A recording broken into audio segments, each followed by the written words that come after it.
Must come to Canada to seek better opportunities, and there is no better organization than the Edmonton Multicultural Coalition giving newcomers this opportunity.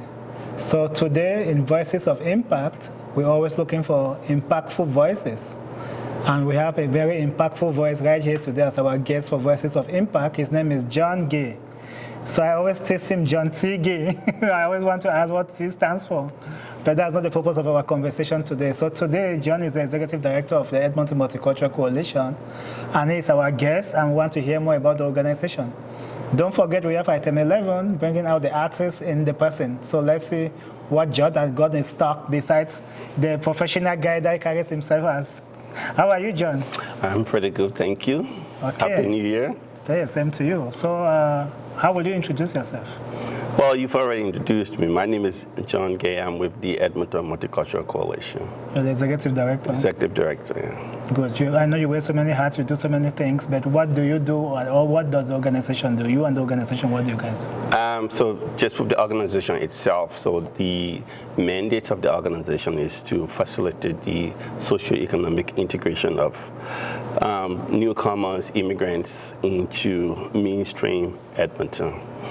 And so a lot of the activities and programs and services that the organization provide are all centered on helping the immigrant community, those from equity-deserving communities and newcomers, integrate in Edmonton, be it helping them find employment or referring them to employment agencies or collaborating with employers to provide employment opportunities for new immigrants. And also we work with the agricultural community through events that we hold. These events bring together different communities to display, where communities display their cultures, be it East Asian, Filipino, Chinese, African culture. Okay, since you guys are doing a lot. Yep. What would you say would be your major accomplishments for 2025? 2025 was a great year. Some of the major accomplishments in 2025. In May of 2025, we had a job fair. This was not our first job fair, by the way, but in collaboration with the Edmonton Construction Association. And that job fair attracted over 700 people with 22 construction companies. Obviously, our goal for that job fair was and is still to connect job seekers to employers directly. And feedback from that job fair indicated that we had a success rate of about 55%, and it's something that we're very proud of, and we want to continue that again this year.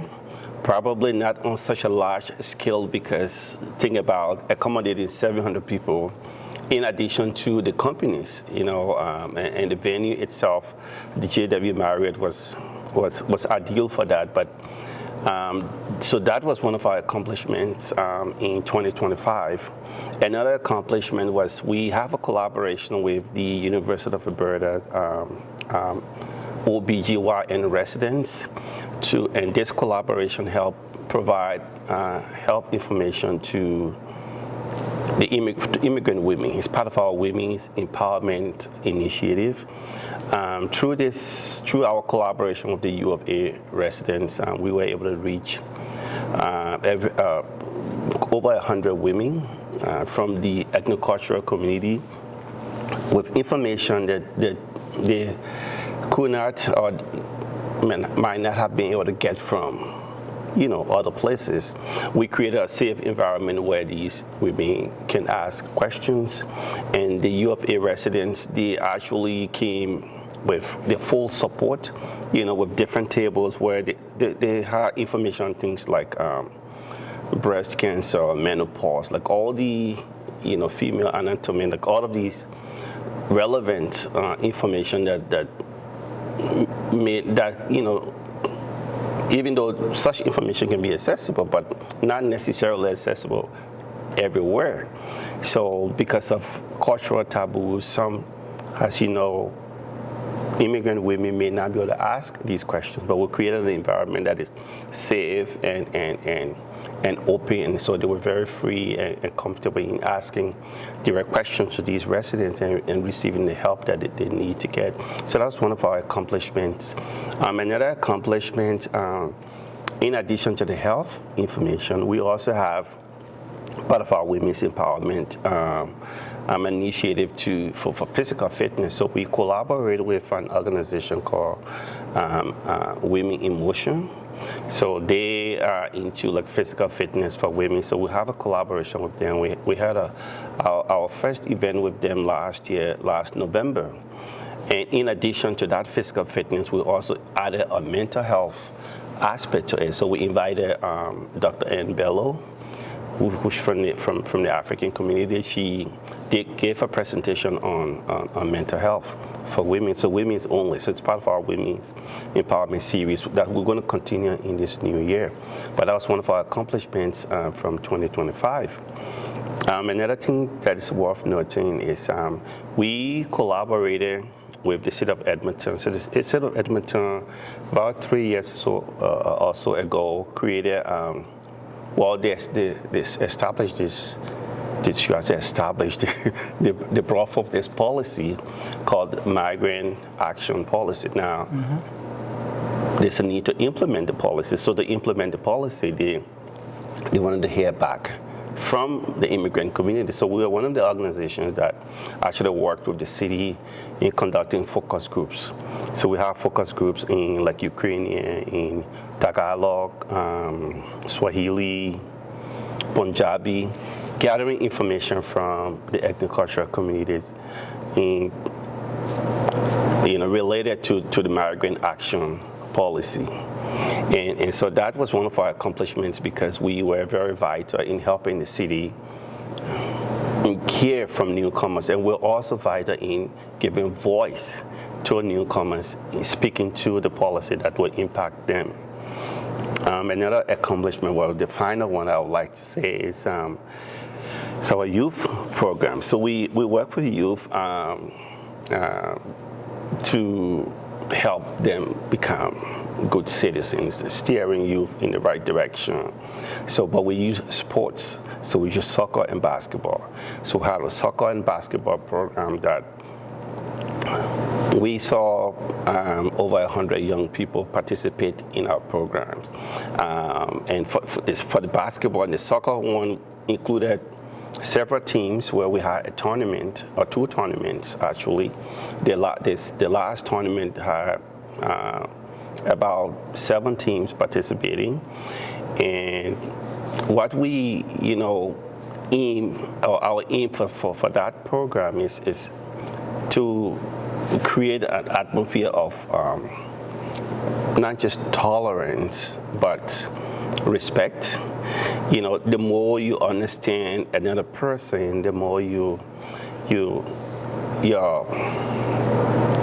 more inclined to have respect for that person because of your knowledge. Cross-cultural learning using sports? Yes. So using sports has as a means of intercultural connection. And then you just hit on that. So intercultural connection too. So one of our accomplishments from 2025, in June of last year, we held an intercultural festival. We call it Cross-Cultural Fest, and we invited MLAs and city councilors at that event. So there were a good number. I would say about 150 people attended that. So we have performers from the Indian community, Bangladeshi community, the Latino community, the Arabic community, the Lebanese performers, the African community, Sangaya drummers. It was an environment that created that intercultural connection and also intercultural awareness. So you tend to do a lot in 2025. So what's coming up in 2026? Well, 2026, so this is also by popular demand, the Cultural Fest. A lot of the organizations that participate, or the groups that participate, want to see another one this year, so we're going to be doing that.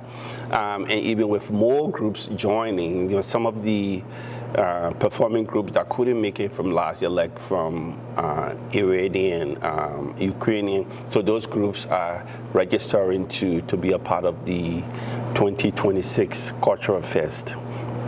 And as I mentioned, 2026, we're going to continue with our collaboration with Edmonton Construction Association to have more connecting job seekers with employers, principally in the construction industry. Also, that opportunity with that collaboration with Edmonton Construction Association does not only link job seekers with employers, but also youth, that are seeking apprenticeship opportunities. So we also provide that through our collaboration with the ECA. Where are the construction?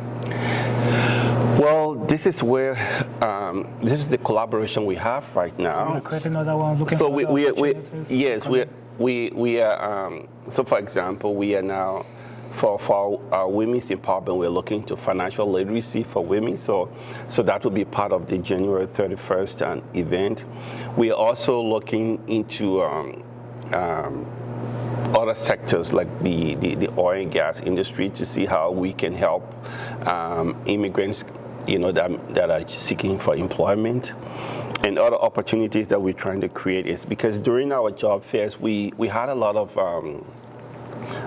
temporary foreign workers, most of them from the Filipino community, from the Latino community, that, there are different barriers that they also face in getting employment. And those that are even not temporary foreign workers, but those that are permanent residents or those that are in the process. So we once visited Hope